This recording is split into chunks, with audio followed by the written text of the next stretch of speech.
네, 강프로입니다. 자, 한미반도체 보겠습니다. 한미반도체 오늘 4% 빠졌습니다. 자, 그리고 오늘 하이닉스도 4.8% 정도 하락해서 마감했고요. 삼성전자 2.6% 빠졌고요.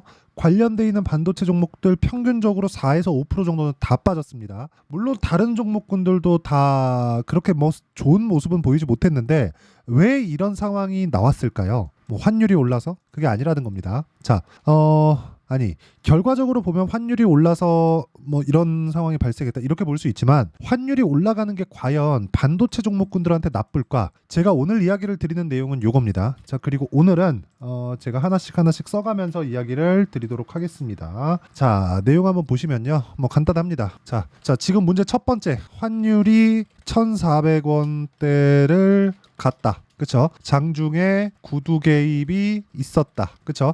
이렇게 있었습니다. 자, 근데 그러면서 환율이 마감 환율이죠. 1394원 50전에 마감이 됐습니다. 마감이 되었다. 자, 그러면 환율이 오르면 반도체는 악재일까? 노, 아닙니다. 아닙니다. 자, 그러면 왜 아닌지부터 제가 이야기를 드리도록 할게요. 자, 보세요. 지금 한국에서 반도체를 만들면 어디로 나가죠? 해외로 나가죠. 즉 수출합니다. 수출했을 때 환율이 높아지면 어떻게 돼요? 당연히 이익의 규모가 커지죠. 원화 환산에 대한 이익의 규모가 커집니다. 자, 그러면 우리가 여기서 생각해야 되는 부분이 뭘까요? 환율이 올라가는 건 반도체를 포함한 수출 기업들의 호재다. 근데 한국 시장에 있는 상장돼 있는 기업들 있죠. 거긴 다 호재다. 근데 왜 오늘 이렇게 빠졌을까요? 자, 그건 이렇게 보셔야 됩니다.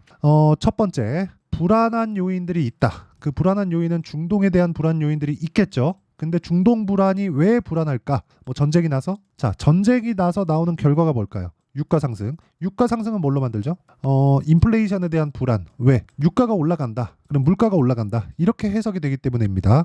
자, 그럼 물가가 올라가면 금리를 늦게 낮추겠죠. 금리를 늦게 낮추면 뭐가 돼요? 미국 경기는 탄탄한 구간을 유지해 간다. 고금리를 지탱할 수 있는 체력이 있다는 거니까. 자, 그러면 왜 이렇게 환율이 올라간다고 호들갑일까? 환율이 올라가면 금융 위기에 준하는 문제가 발생할 수 있기 때문에. 왜? 원화가 원화 시장에서, 그쵸? 한국 시장에서 달러가 빠져나갈 수 있는 위험이 존재하기 때문입니다. 근데 이러려면 금융 위기에 준하는 문제가 발생해야 되는데 지금 그런 문제가 발생하기에는 연준에서 의도한 부분이 있다. 왜?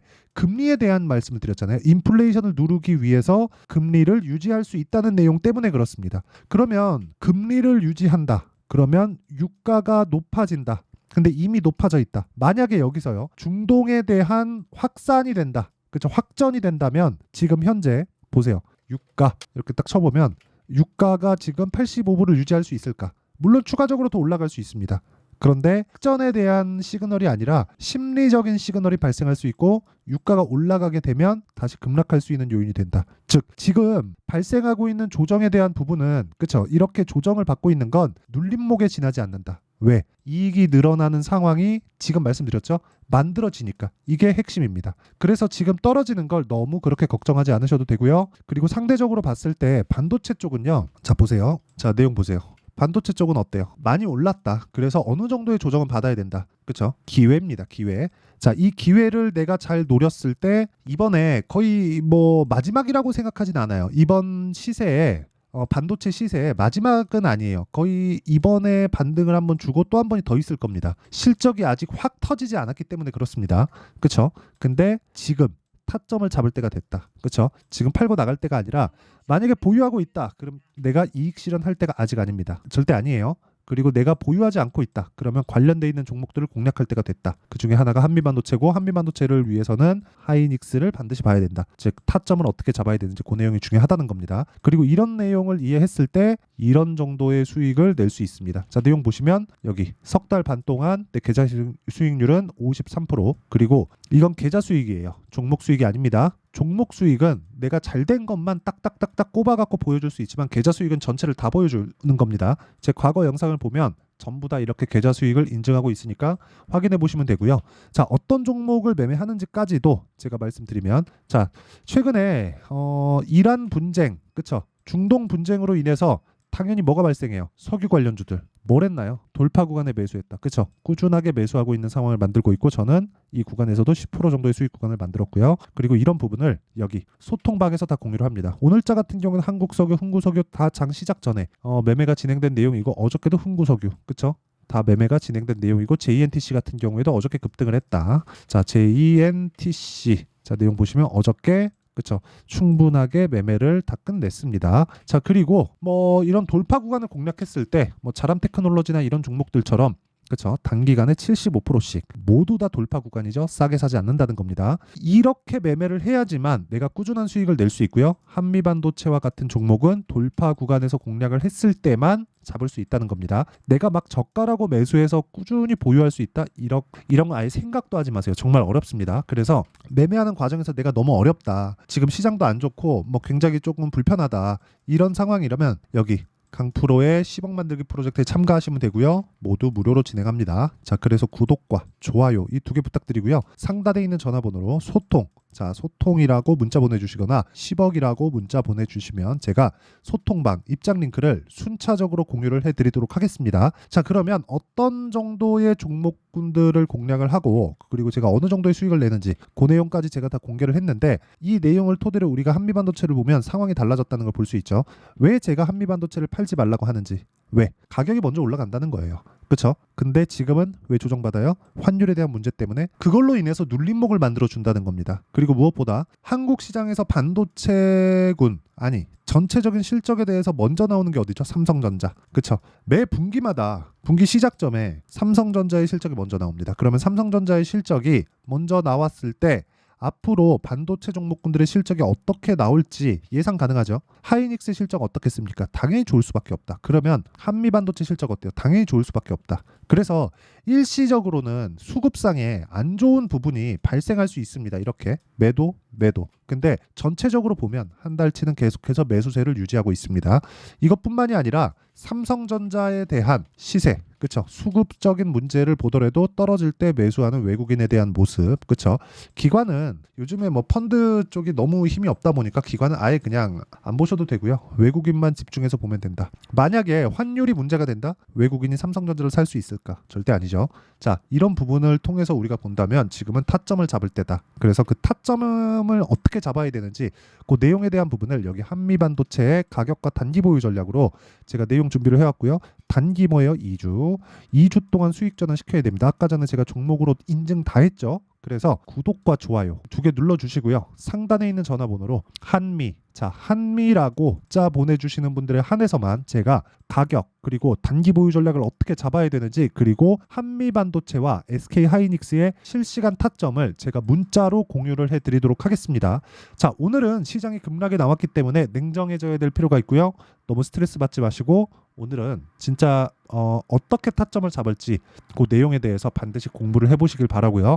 무엇보다 시장이 회복될 겁니다. 이번 주 중으로 회복되는 과정에서 반도체 종목이 강한 시세를 낼 수밖에 없다. 왜? 앞으로 좋아지니까. 그럼 그런 부분을 어떻게 판단하고 어떻게 이해해야지만 내가 매매에 활용하고 주도주를 잡아낼 수 있는지 그 내용에 대한 부분을 제가 다 이해를 시켜 드릴 테니까 영상 끝까지 시청하시고요. 모든 분들이 성공 투자하셨으면 좋겠고 오늘 하락 환율 걱정하지 않으셔도 됩니다. 자, 24년도가 돼도 여전히 시장은 녹록지 못합니다. 이런 상황이 벌어지는 건 어쩔 수 없습니다. 이런 상황에서도 수익이 나는 종목들의 구조는 변하지 않습니다. 즉 대시세 종목에 대한 구조는 변하지 않는다는 거고 실제 제가 소통방에서 지속적으로 이야기를 드리고 있는 내용도 대시세 종목이나 시장 주도주를 공략하는 건 철저하게 가격 분석을 하라고 이야기를 드리고 가격 분석 이후에는 이슈에 대한 파악 그리고 이슈를 파악하고 나서는 다시 내가 얼마에 매수할지 그 타점에 대한 부분을 지속적으로 언급을 하고 있습니다. 자, 근데 생각해 보세요. 1월 달에 시장이 굉장히 어려웠습니다. 어려운 상황에서의 어떤 종목들이 강했냐 보면 반도체와 그리고 바이오입니다. 자, 실제 여기 보면요. HLB에 제가 실제 매매한 내용을 띄워놓고 보여드리고 있는데 1월 22일부터 매매를 시작해서 4일 동안 31%의 수익 마감이 됐고요. 그리고 여전히 신고가 종목입니다. 자, 그리고 그 다음 어보브 반도체 이름을 보시다시피 반도체 종목이죠. 그리고 AI 반도체는 지속적으로 강세를 보이고 있습니다. 이 종목도 신고가를 먼저 달성한 이후에 제가 21%의 단기간에 21%의 큰 수익을 내고 마감이 됐습니다. 다시 재공략을 준비하고 있고 이런 부분은 소통방에서 다 공유를 해드립니다. 자, 그리고 그 다음 코세스. 자, 코세스 같은 종목도 당연히 그쵸, 신고가 종목이고요. 그리고 반도체 종목입니다. 이 종목도 영업일 기준에서 이틀 동안 대략 한 15%의 수익 마감이 됐습니다. 내용을 한번 보시면 어떻습니까? HLB를 포함해서 뭐 30%, 20%, 뭐 15% 이런 식의 수익이 지속적으로 발생하고 있는데 이 세 종목 모두 다 신고가 종목이고 1월 달에 시장이 약세를 보이고 있는 구간에서도 강했었던 그런 종목입니다. 특징점이 하나 있는데 그 이슈에 앞서서 가격이 먼저 반영했다는 거죠. 자, 근데 그게 기업 밸류업 프로그램이라고 하죠. 그 종목들도 마찬가지입니다. 오늘은 그 부분에 대해서 이야기를 드릴 텐데 그렇게 제가 가격을 먼저 보고 이슈에 대해서 파악하는 이유는 결과적으로는 큰 시세를 먹기 위한 사전 준비 작업입니다. 실제로 큰 시세를 먹기 위해서 사전 준비 작업을 했을 때 여기 레인보우 로보틱스 127% 그리고 ISC 98% 그리고 한미반도체 97%의 큰 수익을 내는 상황을 만들 수 있습니다. 어떤 식으로 소통방에서 진행됐는지 그쵸, 그 상황을 제가 이야기를 드린 건데 이런 상황도요 당연히 신고가를 공략했을 때 가능한 겁니다. 자, 그러면 이번에도 마찬가지입니다. 그쵸, 정부 주도의 코리아 디스카운트 해소 방안이 2월 달에 발표를 하고요. 그리고 2월 달에 발표된 내용을 토대로 주가가 움직이는 게 아니라 이미 움직인 내용이 있죠. 실제 이 내용은 크게 중요한 게 아니라는 겁니다. 실제 움직인 내용을 보면 자, 기아차입니다. 실제로 12월 달에 신고가를 만들어 놓고 정부에서 입김을 불어 넣으니까 순식간에 기아차를 포함해서 현대차 같은 거대 기업들의 주가가 2주도 채 되지 않아서 40% 정도의 큰 시세를 냅니다. 자, 그러면 우리는 어떤 종목을 봐야 될까요? 이슈를 파악해야 되는 것도 맞지만 철저하게 가격에 맞춰서 매매를 해야 되는 게 당연히 중요합니다. 정부가 주도하는 정책 방향이 있겠죠. 그 방향에 맞춰서 우리가 종목을 찾을 필요가 있다. 자, 그럼 답이 나왔습니다. 정부가 주도하는 방향에 맞춰서 제2의 기아차를 찾는 게 지금은 중요하다. 근데 정부 정책의 방향에 맞게 가자. 그랬을 때 앞서서 제가 보여드렸었던 내용인 여기 레인보우 로보틱스 127% 그리고 ISC 98% 그리고 한미반도체 97%와 같은 수익을 낼 수 있습니다. 물론 시간에 대한 부분은 최소 2주의 시간이 필요하고요. 그리고 최장 3개월 안에 끝내야 됩니다. 자, 기아차의 시세를 보셨던 것과 같이 2월 달에 정부 정책의 방향이 결정되고요. 바로 3월 달이면 시행입니다. 자, 그러면 우리는 거기에 맞춰서 당연히 종목을 찾아야 되고 제가 제2의 기아차를 찾아놨습니다. 제가 아까 전에 소통방에서 이야기를 드렸었던 내용 다 공개를 해드렸는데 그 내용처럼 종목만 받고 싶다 하시는 분들은요. 상단에 있는 제 전화번호로 대시세, 자, 대시세라고 문자를 보내주시면 정부 정책의 방향에 맞는 종목을 모든 분들에게 무료로 공개를 해드리도록 하겠습니다. 자, 제가 원하는 건 채널 성장이 목적입니다. 자, 그래서 구독과 좋아요 꼭 좀 부탁드리고요. 모든 분들이 정부 정책에 맞는 방향으로 매매를 이어가서 큰 수익 보셨으면 좋겠습니다.